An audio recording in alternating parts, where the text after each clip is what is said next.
సర్వజ్ఞులైన మధుర కవులు వారి యొక్క నమ్మాళ్వార్ల శ్రీచరణాలను మేవినేన్ అవన్ పొన్నడి అని అన్నారట. అంటే బంగారు శ్రీచరణాలనే ఆశ్రయించాను అని. అంటే మామూలుగా అందరూ కూడా తామరై అడి అంటారు, అంటే పాద పద్మములకు అని అంటూ ఉంటారు కదా. మరి మీరు బంగారు పాదములు అని ఎందుకు కీర్తించారు, అలా ఎందుకు కీర్తించవలసి వచ్చింది అని అడిగారట శిష్యులు. అడిగితే ఈ విధంగా చెప్తున్నారు బంగారం యొక్క గొప్పతనం గురించి.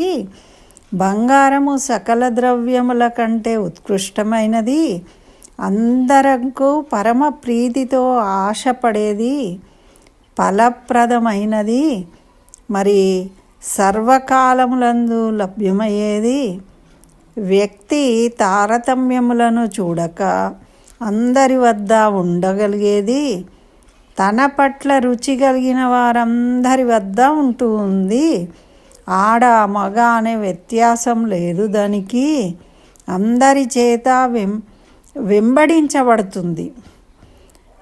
చేతబడితే మనము దాన్ని దక్కించుకున్నామంటే దాన్ని రక్షించుకోవాలి అనే కోరిక కలుగుతూ ఉంటుంది. ఒకవేళ మనం చేజార్చుకుంటే మన ప్రాణం పోయినంతగా భావించే విధంగా ఉంటుంది. కాబట్టి బంగారమునకు ఉన్న ఈ లక్షణాలన్నీ మన ఉడయవర్లలో ఉన్నాయి.